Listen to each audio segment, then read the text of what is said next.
Bonjour à toutes, bonjour à tous. Nous sommes heureux de vous retrouver dans les chroniques It's Nanao de l'association Nanao.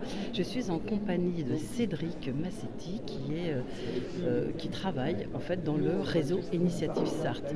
On est ici, Cédric, avant de vous donner la parole, sur la deuxième édition d'un salon qui est donc organisé par la communauté de communes La Virgule, le pôle économique en Sarthe, à Sablé, sur Sarthe plus précisément.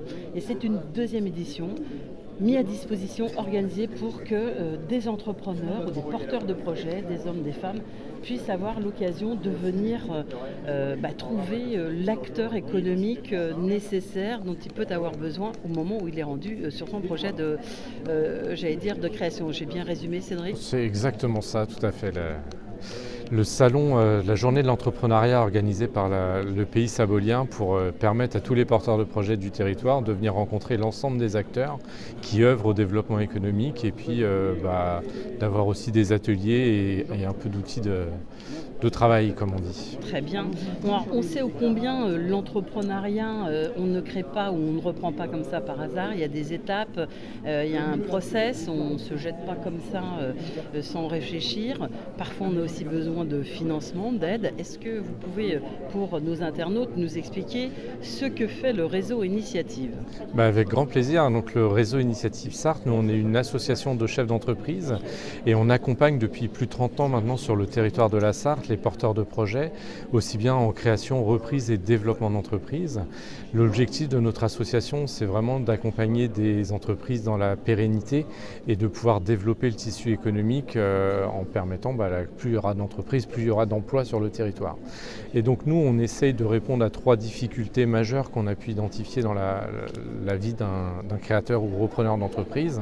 Dans un premier temps, on va l'accompagner sur la partie structuration du dossier pour vraiment l'aider à avoir un projet qui soit finançable et qui ait, avant de démarrer, toutes les cartes en main pour pouvoir progresser et construire son pérenne, en fait. Voilà, tout à fait. Toutes ces chances Ensuite, on va effectivement essayer de l'aider en financement grâce à des prêts à taux zéro, donc des prêts qu'on va faire aux porteurs de projets pour qu'il augmente les fonds propres de la société.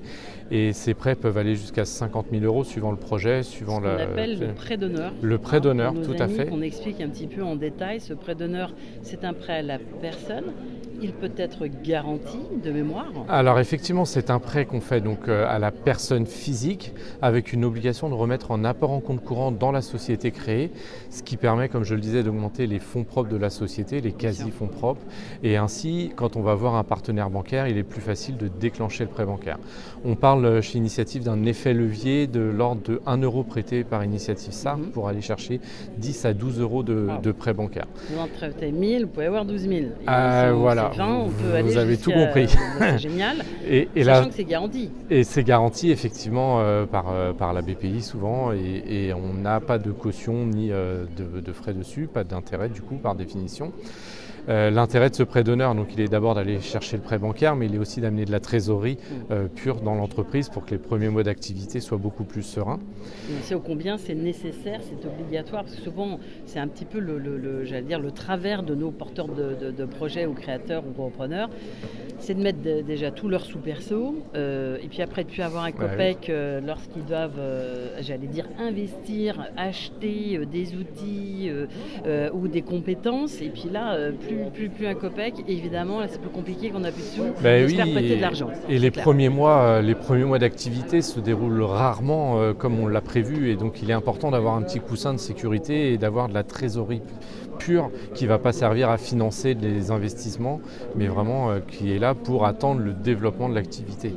Donc ça c'est un point important et le dernier point, la dernière étape dans le parcours d'accompagnement, c'est qu'une fois qu'on est chef d'entreprise, notre réseau, notre association va continuer à vous accompagner pendant 2 ans, notamment en mettant en place ce qu'on appelle un parrainage, donc un chef d'entreprise du territoire, un bénévole de notre association. Qui va mentorer, qui va aider, soutenir. Qui va venir voir le chef d'entreprise une fois par mois pendant 1 heure pour discuter de tout et de rien, j'ai envie de dire. Il n'est pas là pour coacher le chef d'entreprise, mais vraiment pour éviter ce qu'on appelle l'isolement du chef d'entreprise et permettre à ce que on ait quelqu'un à qui parler de nos questions, de nos inquiétudes, de notre réussite, aussi bien sur la vie pro que sur la vie perso.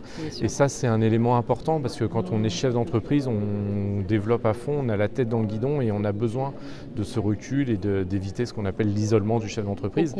Et ça, voilà, donc ces 3 étapes, la structuration, le financement et la pérennisation grâce au parrainage, c'est un point qui nous permet aujourd'hui d'avoir plus de 90% de nos associations qui sont pérennes dans le temps. Super. Et ça, pour nous, c'est la preuve que ça fonctionne et c'est l'objectif premier d'avoir de la pérennité dans nos structures. 80% ou 90% d'associations, d'entreprises qui sont pérennes après 3 ans Oui, c'est 80. Alors, pour être précis, sur l'année dernière, on est à 85% de pérennité. C'est énorme. Après 3 ans, après 3 ans d'existence et de développement, on sait qu'il faut un certain temps aussi, il faut bien le dire, à des porteurs de projets, que ce soit des femmes ou des hommes, qu'il faut aussi du temps pour développer. Donc ça, il faut aussi en avoir conscience dans son business plan, dans son business model, de se dire attention, c'est pas on-off. Souvent, le risque et j'allais dire le piège, c'est qu'on utilise son pôle emploi, on dit France Active aujourd'hui, et puis 18 mois passés, ça passe très vite,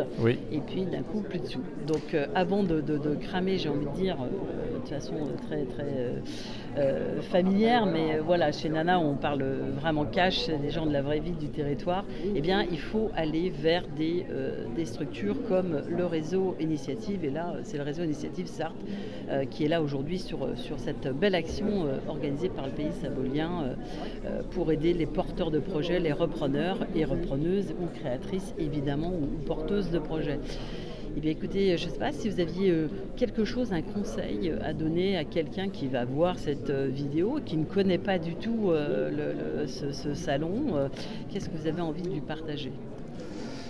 Qu'il est important d'être accompagné et de ne pas rester seul dans son envie. On peut faire plein de choses, mais il faut vraiment prendre des conseils et des études et des écoutes de tout le monde. Donc faites-vous accompagner, c'est le conseil que je peux donner. C'est la meilleure chance de réussite qu'on peut se donner quand on est accompagné et qu'on utilise les dispositifs. Alors merci Cédric, très bon salon, on n'est qu'au démarrage de cette journée.